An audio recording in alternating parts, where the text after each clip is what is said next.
What's going on, everybody? Welcome to the Breakaway podcast. We got another amazing Sunday conversation. One of my favorite players in sports. He's a man of God. He's a first-round pick. He was picked number 6 for the Orlando Magic in the 2017 draft.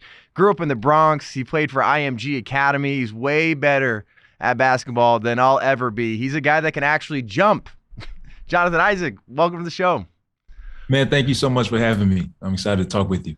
And I know you just had a book that came out. It says Why I Stand, and you took the sports world by storm, not just the NBA, when you stood for the anthem. I know we're going to get into that and so much more, but I think way past your basketball abilities, your faith has been so inspiring for people. And I think we live in a day and age where people are afraid to stand up for really anything that aligns with Christ. And I want to know, where did that faith foundation start? Because I know the first chapter of your book, you're saying right away, everybody, it started in the Bronx. Tell us a little bit more about that.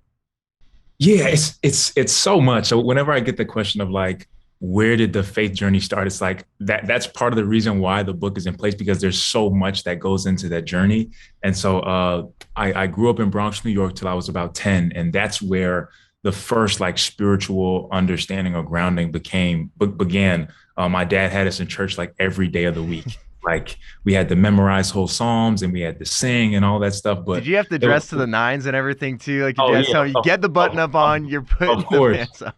Well, that wasn't so much my dad. That was my mom. My mom was like, everybody has to be on point. We have to match all those different things. And but as a kid, it was just something that you did. It's not something that you really understood. It was just tradition. On Sunday, we know we're getting up early. We're going to clean and we're going to go to church. We're going to dress up, all that stuff.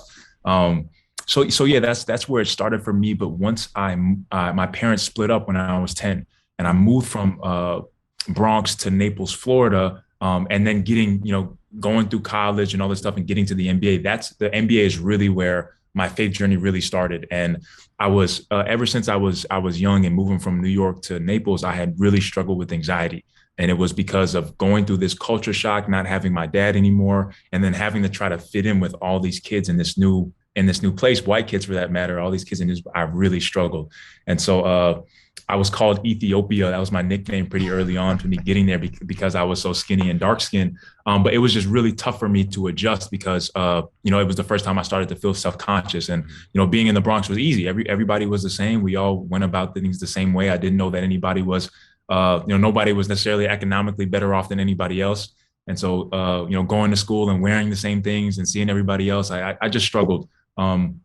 But the thing that the book expands so much more on is like how that story of faith came about. And for me, it was just the love of Jesus Christ drawing me. It wasn't something that I was checking for. It was a love that loved me for me, not something that I could do. I was so used to working for love and having to, using basketball as a way to draw attention. But Christ's love for me was the thing that really caught me. Well, because I know there's times when you're coming up in basketball, you were a 5-star recruit. Like I said before, you played at IMG Academy. You're at the top of the top, played at Florida State. You were a first-round pick, top 10 pick. And there's everything you're working on in your game. And then that's going to attract coaches. That's going to attract other players. That's going to attract fan bases. That's going to attract more followers. But with faith, it's a little bit different. There's nothing that we can possibly do in our faith to earn Christ's love. He already just gives us that freely. And I think that's probably got to be an interesting aspect of sharing your basketball journey with your faith journey. Yeah, absolutely. And like you said, we get so used to working towards acceptance and validation, but developing a relationship with Christ was the first time that I was able to breathe. Like, oh my gosh, like I'm loved. I don't have to do anything. I don't have to work anymore. And it really came through also the people that God had placed in my life around that time. Doc, my now wife, my church family, all those people were able to walk me through my journey of the early years in the NBA, where I had good games and bad games, and me still struggling with that anxiety and fear. But yeah, I've enjoyed just continuing to grow as a man of God, and I've had these viral moments of standing up for what I believe in and being comfortable with sharing, who it is that I believe in, and that I believe that He's the answer for the world. Before we get into that a little bit, tell us about basketball in the Bronx. Tell us about basketball in New York when you were growing up, because I know you were a little bit younger, but what did that look like, and what were those players like out there? Did that really build you up into the player you are today? No, honestly. So when back in New York, it wasn't really something that I necessarily like loved yet. I like to watch basketball, but I was never like I could play at any high level. I didn't know anything about basketball in the college sense or NBA sense. It was just something we did at the rec center after school. Mhm. It wasn't until I left New York and got to Florida where I got on my first team and then got on another team and developed as a basketball player where I was like, oh wow, like I really love this game and kind of fell in love with it and just continued to work hard.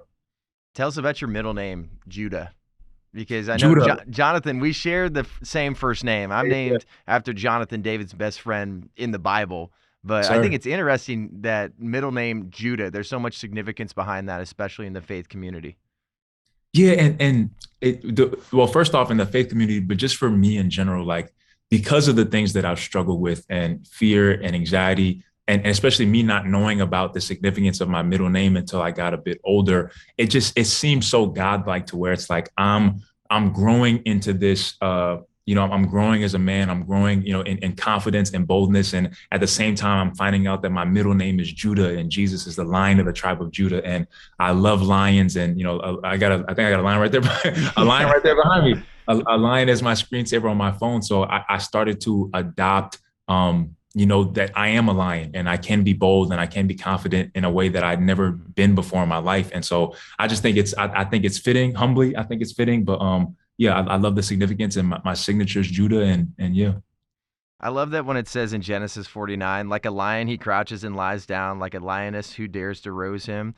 A scepter will not depart from Judah, nor the ruler's staff from between his feet, until he comes to whom it belongs, and obedience of the nation is his. Like you're a warrior, and I feel like people really found that out when you were put into this battlefield in the NBA bubble where we're not fighting against flesh and blood. We're fighting against the So, principalities. We know that as people of faith, and for people that might be tuning in that aren't Christian, Catholic, they don't know too much about the Bible here. We know that there's so often here in America, we are fighting against each other. And I think that's exactly what Satan wants to happen right now is fighting against agreed. each other, get from the inside, and then that's how we're going to be able to separate from each other. We're going to have more divisiveness, but there's so many things that are going on spiritually. And I think you realize here where it's like, of course you believe that Black Lives Matter, but what was being pushed at that time in Right. this social justice movement was totally contrary to biblical justice. And it was doing nothing but dividing people more and more.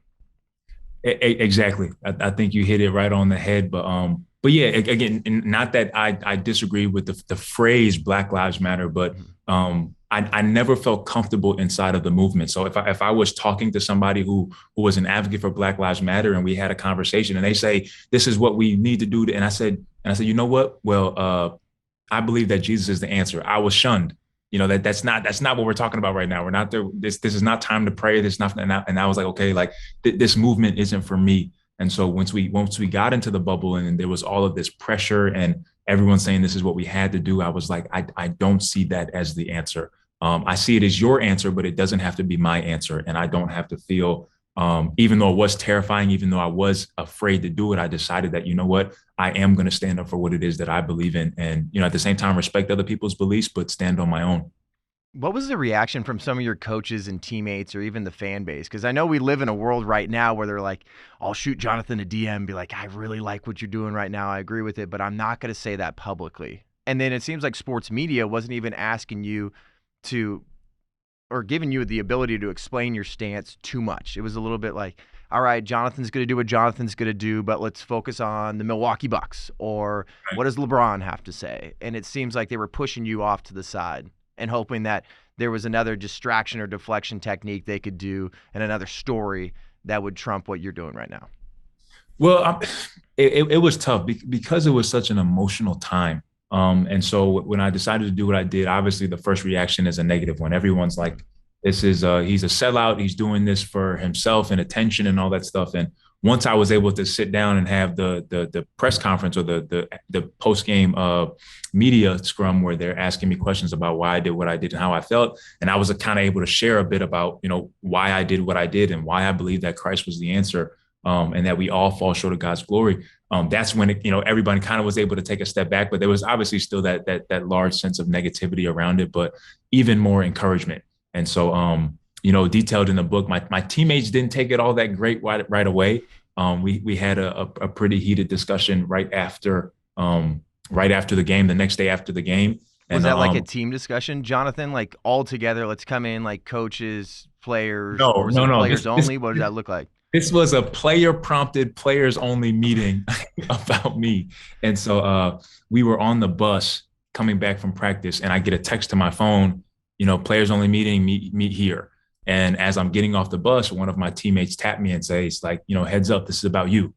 And I'm like, oh, okay, cool. So we get into the meeting, and again, a lot of guys were so caught up in the emotions of the moment and standing and kneeling for Black lives and all those things, which I understood.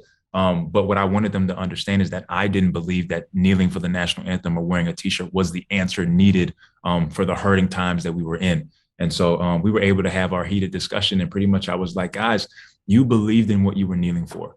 And I believed in what I was standing for. I wasn't protesting your protest. I was standing for what I believe. And I respected you guys' decision to kneel. And I just asked for that same respect in return. And we were kind of just able to leave with, agreeing to disagree. How do you feel like that is a big representation of what our world looks like right now, and specifically America when it comes to logic and emotion?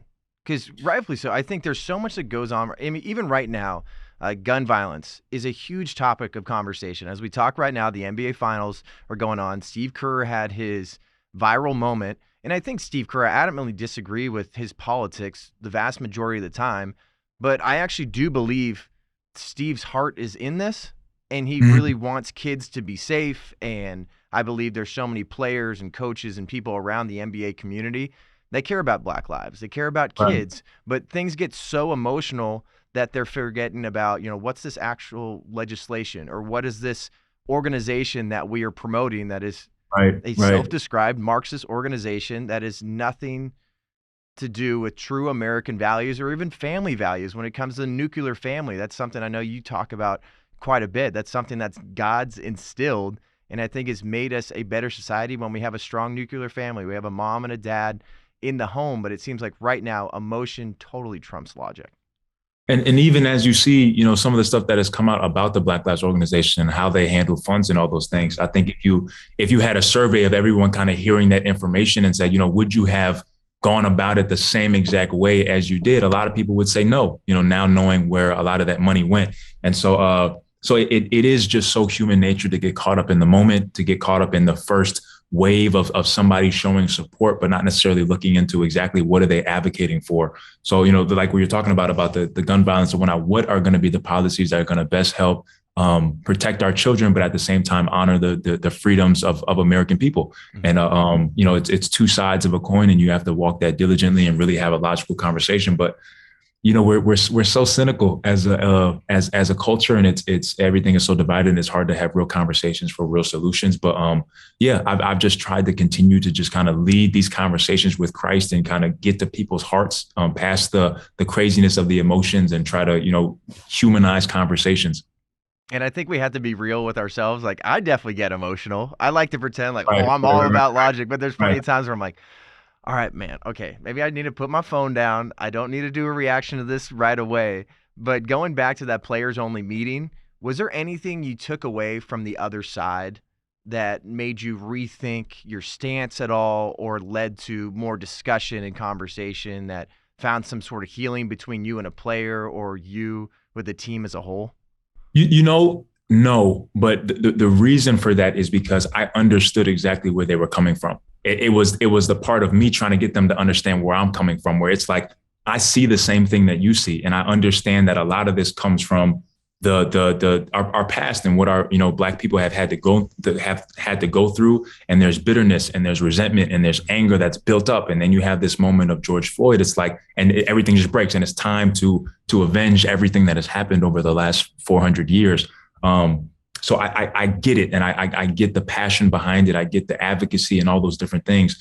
For me, it's understanding that I know based on my experiences that racism and all the things that plague our society are heart issues. An organization, a movement, a political party, a president aren't going to change the hearts of men. They need the gospel. And so So yeah, so I understood where they were coming from, but I was like, I want to point you to what's actually going to change some things. And it's going to take us humbling ourselves, putting down our rocks and saying, hold on, I'm just as sinful. I've done things that are wrong too. And if I could choose to love somebody past their sin, past their mistakes, the same way that God loves me, then we could have that change. And we could really see change on both sides, white and black and indifferent. And so that's just the message that I try my best to get them to understand.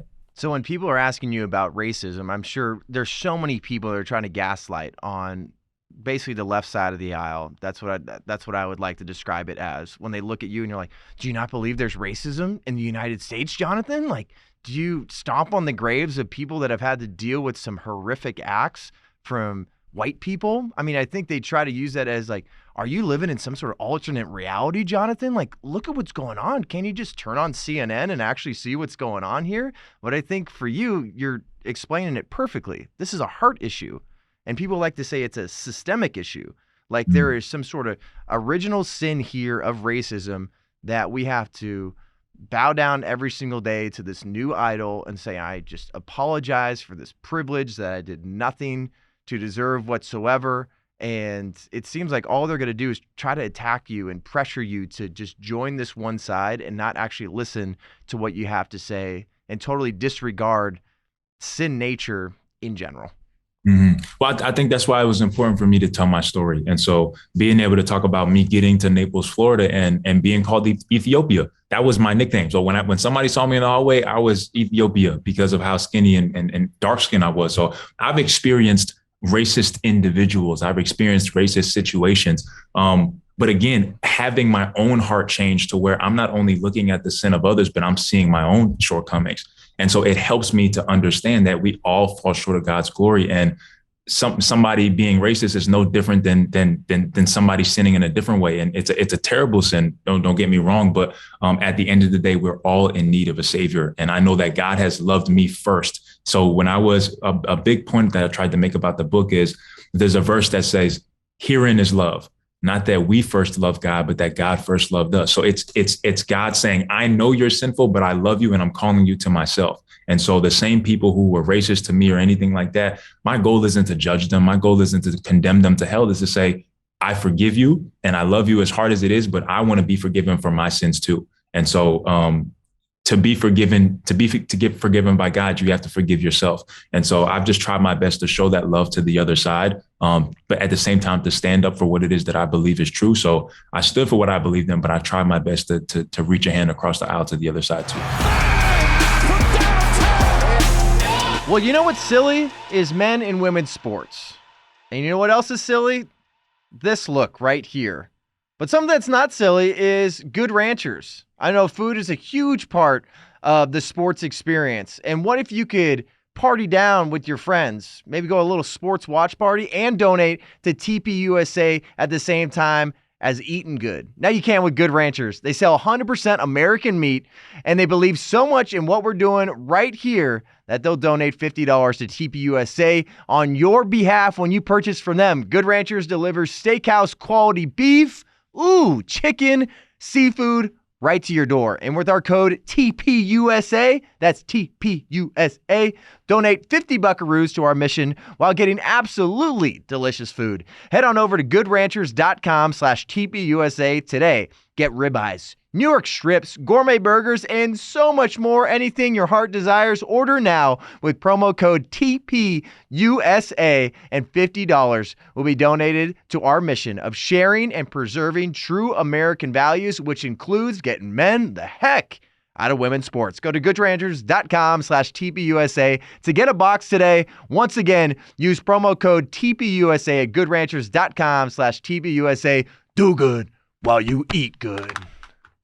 What do you think about this redefinition of love that's been thrown out there recently, especially people like Vice President Kamala Harris? Doesn't matter what political side of the aisle you're on. She decided to say the best way to love your neighbor is getting vaccinated. The best way to love people is by going out into the streets and protesting with Black Lives Matter. There's a new sense of love here. And I always say, Jonathan, that love doesn't equal acceptance of lifestyle, but that also doesn't mean that I have my whole life together, that I'm purpose, or that I am perfect, or I have some sort of righteous indignation behind me that I am just this upper echelon. And I'm so close to God. And if only you were up at my level here. I think it's similar to what happens with the Tampa Bay Rays right now. They decided there was 5 pitchers on that team that said, I'm not going to wear the Rays pride logo.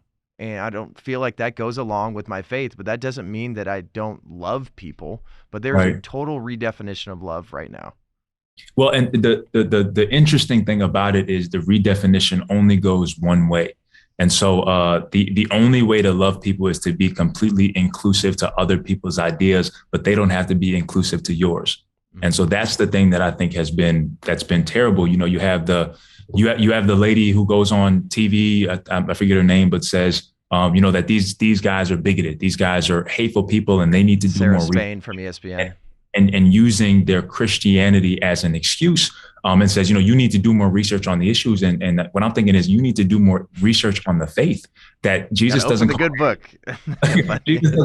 Jesus doesn't call any of us to hate. Jesus loves. Jesus sat with sinners and tax collectors, but he motivated them towards change. It wasn't about embracing their lifestyle himself. And so at the end of the day, my goal is to love people where they're at, but at the same time, stand for the truth of God's word, the same way that I try to do that in my own life. So it's not pointing this one shortcoming or sin and saying, well, that's the only one that matters. It's me looking at my own life and saying, you know what? I have shortcomings and sin too. And I don't want to advocate for even the sins that I commit. I want to stand truth on God's word and allow God's grace and mercy to work through me. And hopefully, in time I get better on this journey. But yeah, so I think it's unfortunate that, this new definition of love is you have to be completely inclusive and care about the positions and the feelings of others when they don't have to do that for you as well.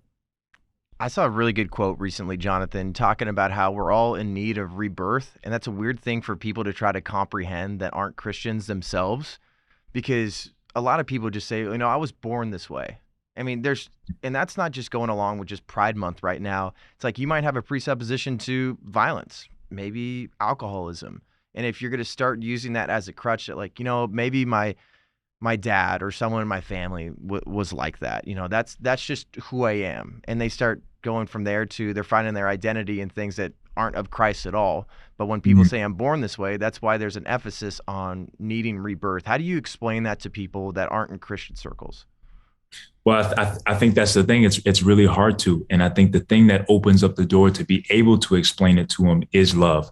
And so when I'm thinking about a situation where you're encountering somebody that's living a different lifestyle than you, the first thing you shouldn't do is say you need to be reborn and you're a sinner and this and that. It is to show them that you care, show them that you love them where they're at. And then it grows from there when they see that you're not there to judge them. And so, I'm not going to lie and say that we haven't had an issue with judging people at the door, in church culture or just the world. And that's something that we do have to work on and change. But again, we have to stand up for what we believe in, but we have to tailor our message towards loving those that are different than us in order to draw them. Let's go back to the moment that George Floyd was killed. I know that's definitely a moment in American history that I'll never forget, and everybody in this generation will never forget. I'm sure that's going to be a part of our history for a long time. And it sparked a new level of Black Lives Matter protests and racial division. What was your first thoughts when you saw that video come out and the initial reports? I was angry. I was angry. I was probably as angry as everybody else, to be honest with you, about, what I was watching. And again, this hasn't been something in the moment. This is, Black people have struggled with this for since the beginning of time, per se, in America. And so, we all carry that kind of, in the back of our heads, in the back of our hearts, of a moment like that is able to just erupt everything that's in there. And so, I was angry and I was upset, and I was ready to get upset and angry. But what I tried my best to do is think about what is the best way for me to respond in this moment in a way that would bring real change. And that's how I got towards the decision of, I'm not going to go along with what everybody's doing. I'm not going to, go along with the narrative or the message of continued divisiveness and hate, because you can't beat hate with hate. You can't beat anger with anger. You can only beat those things with love. And so Yeah. So knowing it, seeing it, I was angry, but I tried my best to think about what would be the right way to respond. Because there's a new pursuit of truth right now too, and I think one of the most dangerous things in society is my truth.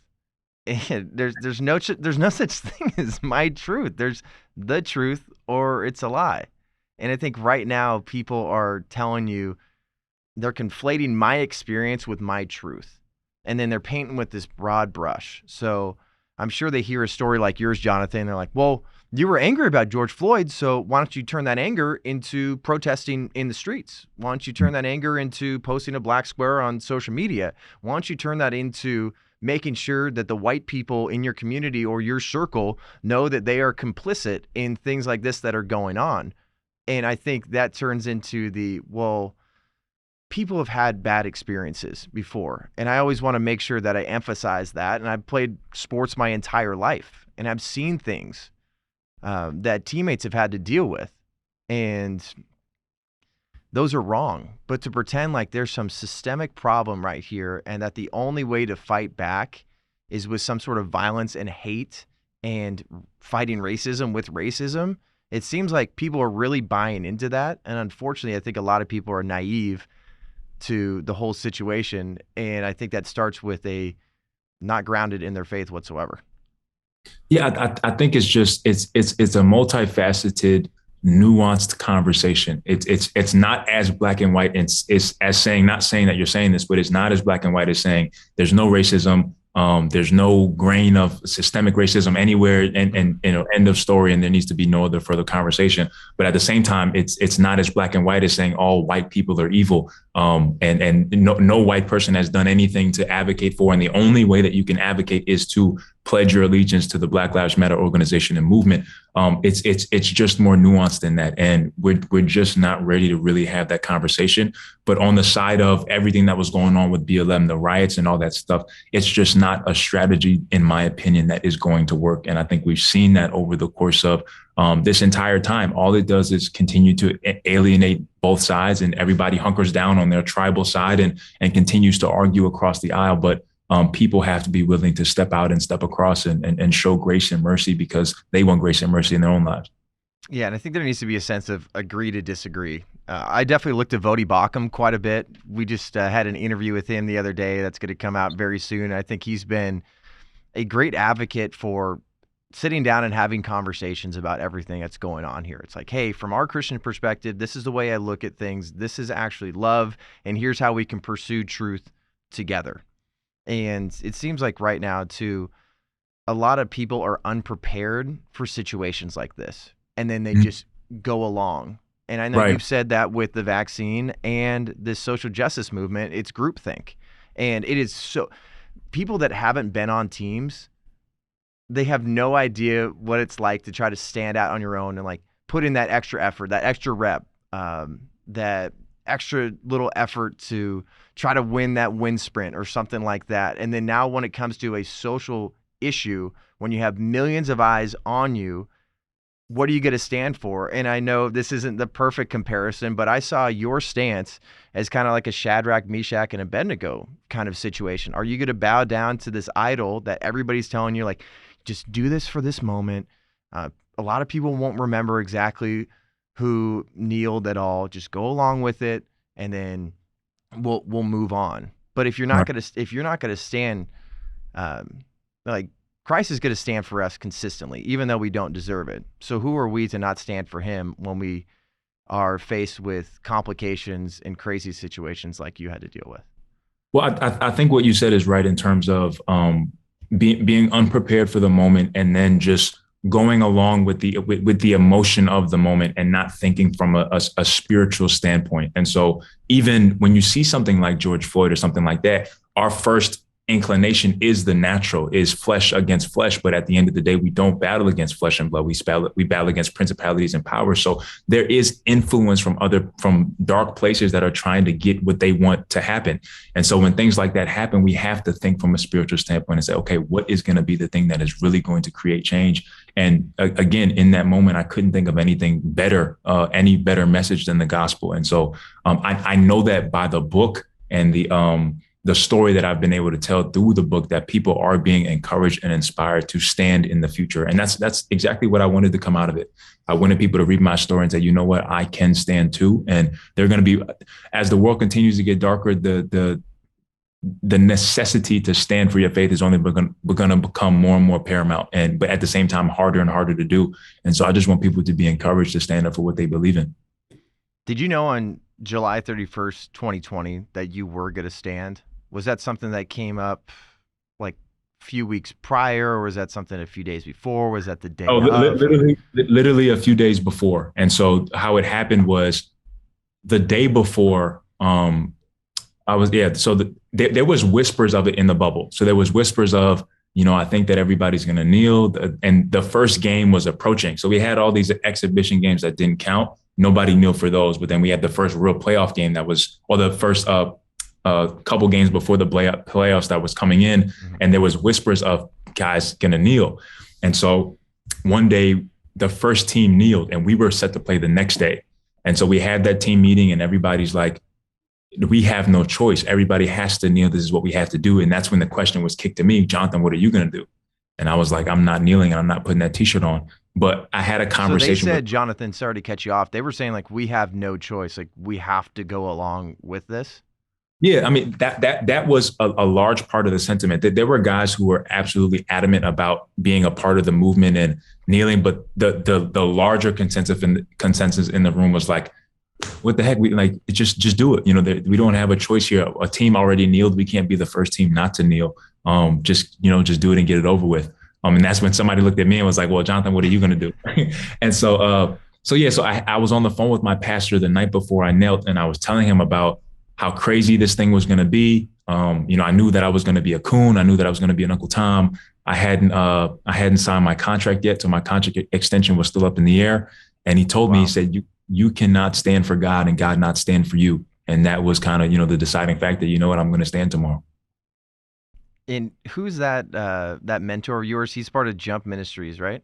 Yeah, Dr. Deron Hepburn. He's like the angel of the book. So when everybody gets a chance to check it out and read it, they'll know all about Doc and his influence on my life and how he was the one who kind of taught me and walked me through what the love of God was like. And he wrote the foreword for your book, correct? Yes, he did. Yes, he did. And I feel like there's times too where people might say Jonathan Isaac stood alone, but you really didn't. I feel like you had family with you, you had accountability partners, you had the pastor that you just talked about, and most importantly, you had God. And I mean, it's the same thing with Shadrach, Meshach, and Abednego. Like they had God with them. And then look at how God protected them throughout that fiery furnace. Like you kind of went through your own.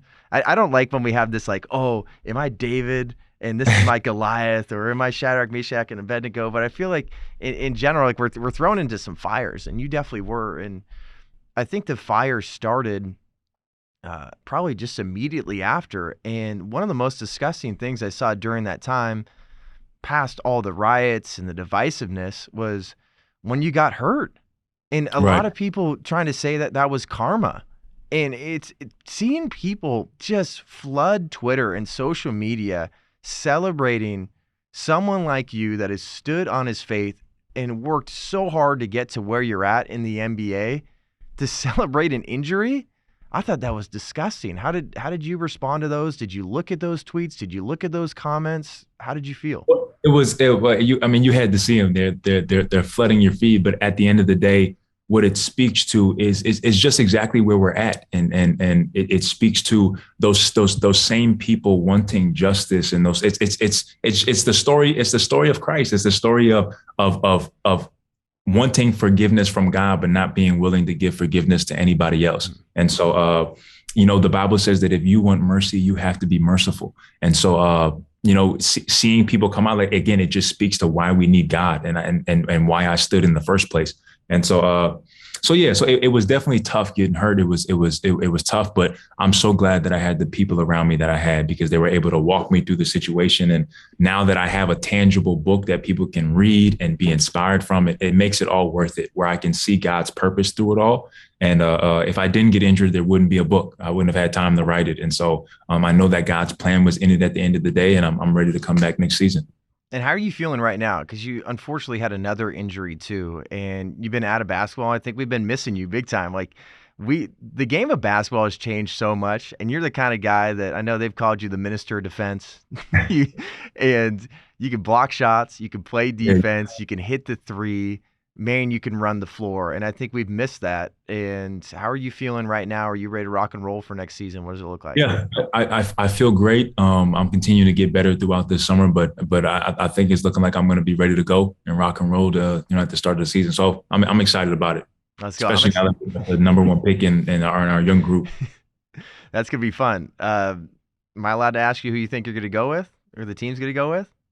I have no idea about the team. I didn't know much about the college basketball guys that were coming out. I probably got to see Paolo the most just because he was at Duke and they had the most eyes on him. So yeah, but I got the chance to watch Jabari's workout just the other day with the team, and he looks great. He looks fantastic, and so I'm just excited to watch these couple workouts and see what the team decides to do.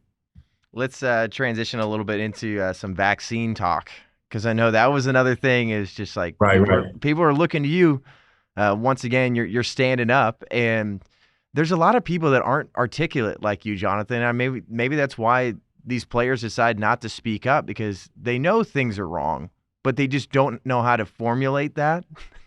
They don't know how to say like, oh, it's pretty simple. Just saying, I feel like there should be a choice. I don't feel like there's enough information out there. And I feel like there should be more of a conversation instead of just like with the social justice here with the vaccine, that we need to just fall in line and just go Right. along with that, especially when you spend so much money on your body, so much time on your body, and you're not sure how this will affect your body.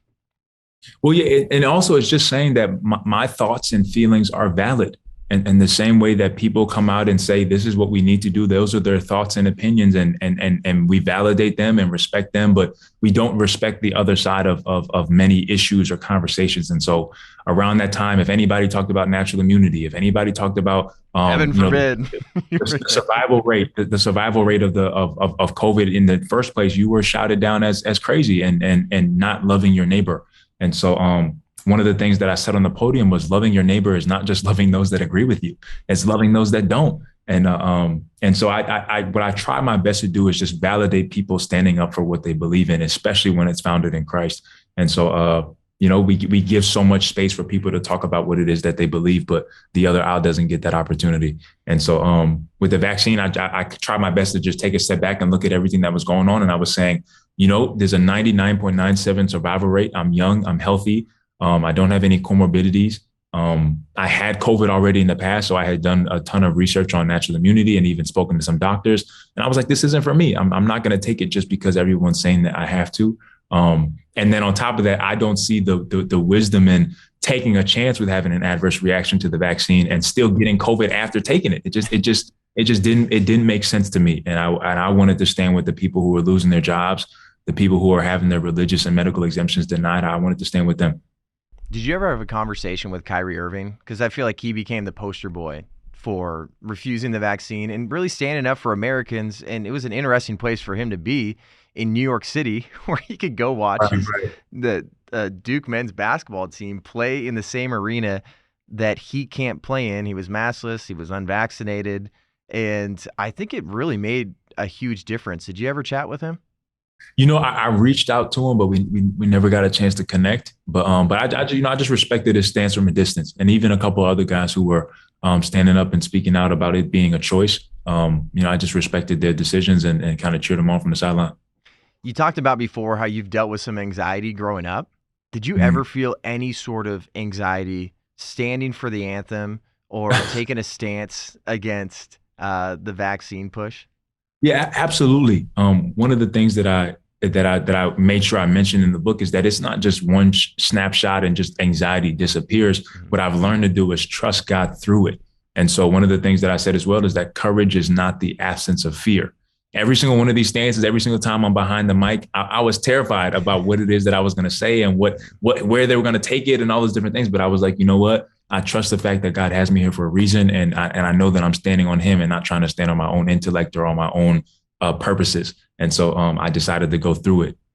How do you encourage people to not live in fear? Because that was one of the biggest bummers for me during this 2+ years was there's so many people that are scared to die that they're forgetting how to live.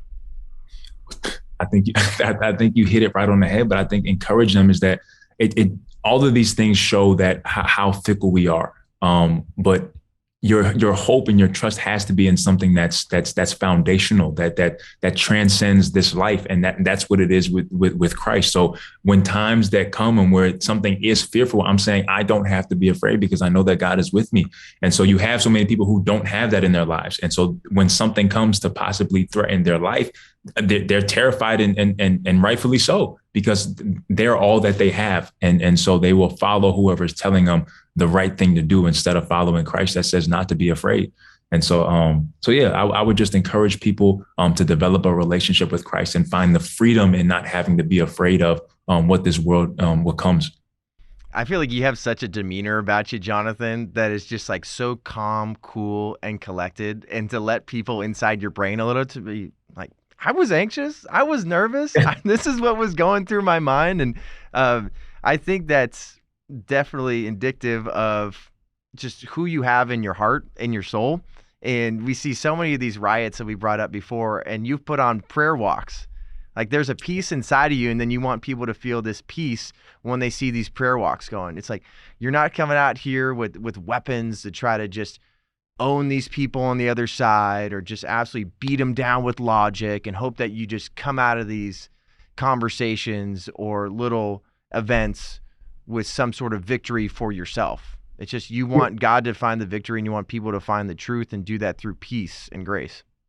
Well, the prayer walk was a part of our church. So as all of these riots were going on, our pastor there, Dr. Deron Hepburn, was like, you know what, we want to do something too, but we want to show people how to do it the right way. And so we're not saying that we need to stay inside the four walls and just pray. We're going to bring Christ and, to the outside. And so we put on a prayer walk, and there's a verse that says, if Jesus be lifted up, he'll draw all men to himself. And so we're walking the streets of Orlando, and people from bars were pulling out of the bars and jumping in with us and worshiping. And we had a little concert afterwards, but just declaring that Jesus is the answer, and not trying to win by means of our own strength and our own power, but giving the battle to him. That must have been a funny little scene then. People in bars, what do? They just chug a beer and then they go out and be like, all right, Jesus. It was amazing. And I think for the part of it too is like people being kind of caught off guard by it. So people are like, oh, I'm Christian. Like, even if I'm in the bar, like I want to come be a part of this. It was really neat. It was really neat. And to your point, everybody's been saying this, oh, Judd, I'm so calm and cool and collected. But what I do really love about the book is me being able to share about my struggles as well. Mm-hmm. And so I'm the number one player in the state of Florida at the time, attending Florida State, and I'm on anxiety medication to play. Wow. And so nobody knows about this. My family doesn't know, just a coach and a trainer and one of my teammates. But I've struggled, and it just speaks to the evidence of what a relationship with Christ is like and the freedom that's in it. And that's exactly what I'm saying when I say I believe that Jesus Christ is the answer for the world, because he's been the answer for me. And let me tell you my story about how he's been the answer for me. And so I've just been glad that people have been able to kind of get from it exactly what I was trying to push. How do you feel like you've inspired young men or even other players in the NBA to be strong men and not just strong men within itself? Because you guys are some of the most fit, agile people in the entire world. You want to be strong for something that's more than just basketball. And when you talk about your foundation here, knowing that like men are going to struggle, and there's plenty of times, I know us growing up and playing sports, it's like, just get over it. Just work through it. You don't need to tell anybody else your feelings. You don't need to let people in on that. Just work harder and let people see who you are and on the court. And I feel like that's been pretty detrimental to men right now. And I feel like men are just kind of under attack too. And I think you've been an inspiration to a lot of people. How do you think you have been? Yeah, I know that fear is contagious, and I know that faith is contagious too. And so as the fear is being spewed, as all those things, attacking on men and all that stuff about masculinity is being spewed, I want to spew what I believe is the right thing too. And so what I feel is that I've wanted to just encourage men that it is okay to stand up for what you believe in, even if it is the unpopular decision or the unpopular choice. And, right after me standing in the bubble and getting injured, I was home and I got a call from a player that was a soccer player. And this is a white guy. And he's telling me, I believe 100% of what you're saying. I'm a follower of Christ. I want to stand too, but I am absolutely terrified. And so, and more rightfully so, because he's white. I'm sure I could understand where he was coming from, but I was able to have a conversation with him and walk away with him saying, you know what, I'm going to go through with it. And so what I've just tried my best to do is just continue to kind of stand on God's word and Christ and give men and every individual the tools by my story to be able to do the same. And I want to thank you too, because I know you've been an inspiration to me and then everybody here at Turning Point USA and so many other people I talk to in the sports media industry. Just thankful that you are sparking some sort of conversation, and a conversation that's not just one-sided. You're not presenting this in your book or the way you live your life that says, well, you know what, I just follow Jesus, so just accept it. Just go along with that. I feel like just like you said, the way that Jesus loved the prostitute, the adulterer, the tax collector, the centurion, it's like, let's sit down. Like, I'm not saying that there needs to be some sort of prerequisites for us to have conversations. Right. You don't need to heal right here, right now in order for you to be a part of my club or my community. Right. You're presenting this in a way that says, let's talk, please, because it seems like that is just not happening anymore. So a couple questions I got for you before you leave is, has that sparked any sort of conversation with executives with the NBA or executives with the Orlando Magic or even some top players in the NBA Players Association to understand how you guys can react in the future when this stuff's going to happen again? There's going to be something that sparks some sort of national outrage. Yeah, and not yet. I would say I'd definitely be hopeful and would be front and center to have those conversations. But it just hasn't happened yet. So I'm not sure. Last question: who you got in the NBA Finals? And if it's not the Warriors, Jonathan, I'm gonna have to shut you off. Just kidding. I'm sorry, but I think it's Boston's year. I do. I think. Well, I'll say this: if Golden State does not win tonight, so I don't know when this is coming out. So the Game 4 is tonight. As we talk right now, we're talking on a Friday, and this will be coming out on Sunday. Yeah. Oh, perfect. So if Golden State does not win tonight, I think it's over. I think they have to win tonight, get one in Boston. But I think Boston's just strong. They're just playing well, and we'll see. Yeah, it's an exciting series. Speaking of anxiety, I'm going through a lot of anxiety right now, Jonathan. I'm dying, but I've also had a lot of success watching the Golden State Warriors. And as we let you go, one more thing. The team said you definitely got to tell Jonathan he's got great hair before he leaves.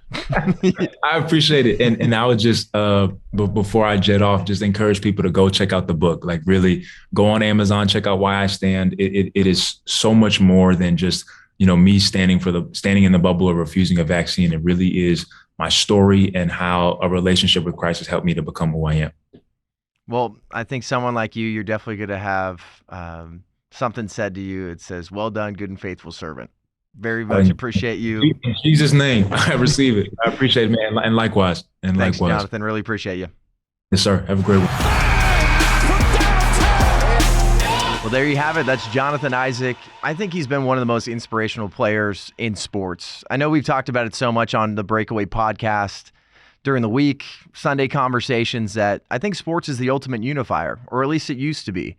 And I think someone like Jonathan Isaac, he's gone through quite a bit just for standing in his faith, standing in his foundation. I know it's something that he's brought up in his book, the way he lives his life. He's got his house built on the rock. It's not built on sand. And he's going to explain to people in grace and love why he stands the way he stands and what he stands for. And if you haven't gotten the book yet, Why I Stand by Jonathan Isaac, like he said, you can go to Amazon. You can also go to dailywire.com and get that book there. But we really appreciate his time. We appreciate you guys. If you're not subscribed to the Breakaway podcast already on YouTube, press subscribe, press the bell so you get notified for the best non-woke sports talk and conversation. We're on Apple and Spotify. Make sure you subscribe there. Leave a 5-star review. And when things get a little too spicy, we're going to throw it over on Rumble. Would appreciate you guys. Follow us on IG as well at TPUSA Breakaway. We will see you next time.